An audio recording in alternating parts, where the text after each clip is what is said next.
Then we have question number 3. Question number 3 is a question that is touching on illustration, experiments that illustrate the process of osmosis. So these questions are questions that are adapted from experimentation.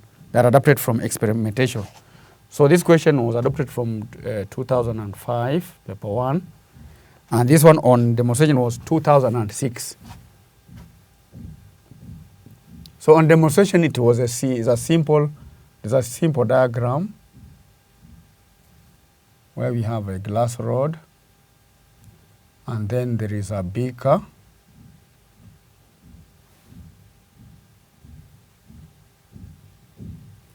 and then there is distilled water, and here we have a string that is tied, and it is tied to a whisking tubing, and within the whisking tubing we have a salt solution. So here we have, this is distilled water, we have distilled water,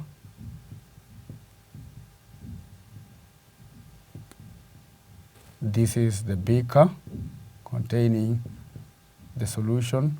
This is salt solution.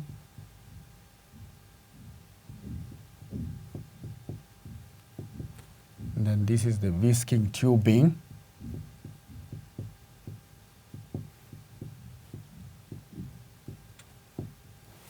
The whisking tubing. So in this question, it is a question that is adapted from an experiment, which is a very important requirement, because osmosis is a process, so it takes time.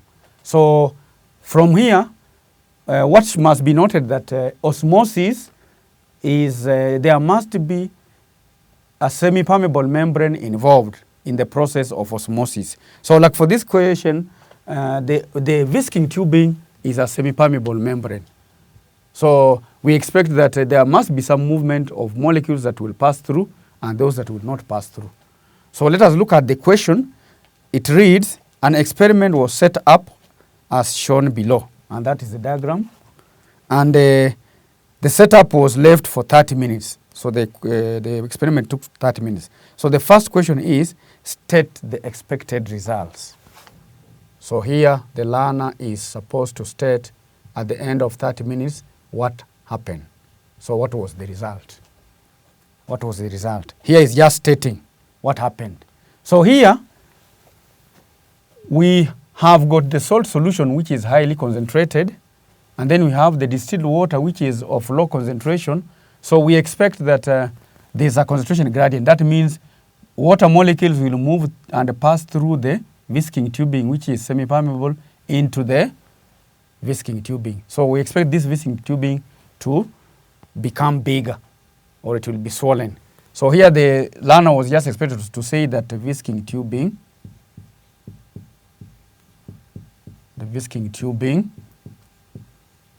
became bigger. It became bigger. The whisking tubing became bigger.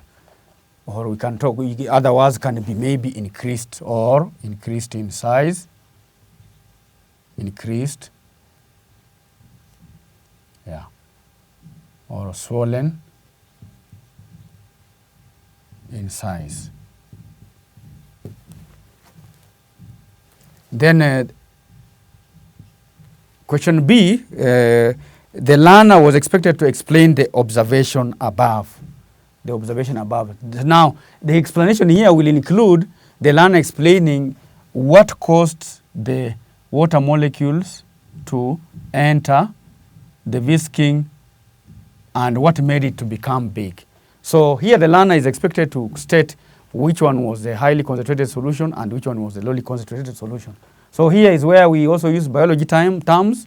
Under osmosis, we have two terms, that is hypotonic solution and hypertonic solution. So here the learner is expected to say that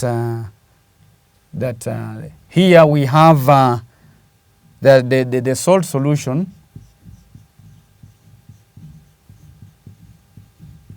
Here the salt solution is hypertonic. That means it's highly concentrated. Hypertonic. So this one is a very key word. Is hypertonic to water. So it's hypertonic to water. So maybe there is one mark. And then, so here water molecules. So water molecules, because it's a highly concentration gradient, water molecules move into the whisking tubing.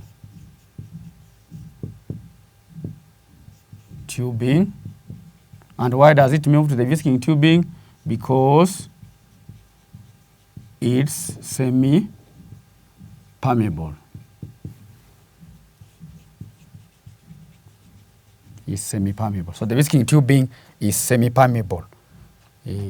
And once it is, the water molecules move into the tubing, so the tubing will become bigger and becomes bigger.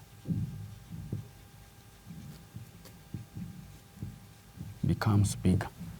So the learner must mention the word hypertonic solution, and the learner should be talking of also water molecules moving. Here we should indicate by osmosis, because that process of osmosis.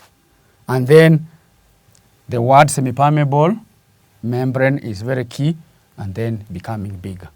So we expect the learner to hear. So the learner is simply applying the concepts now through the practical experimentation. So the concept is being applied. So here questions are not just recalling, but the learner is applying.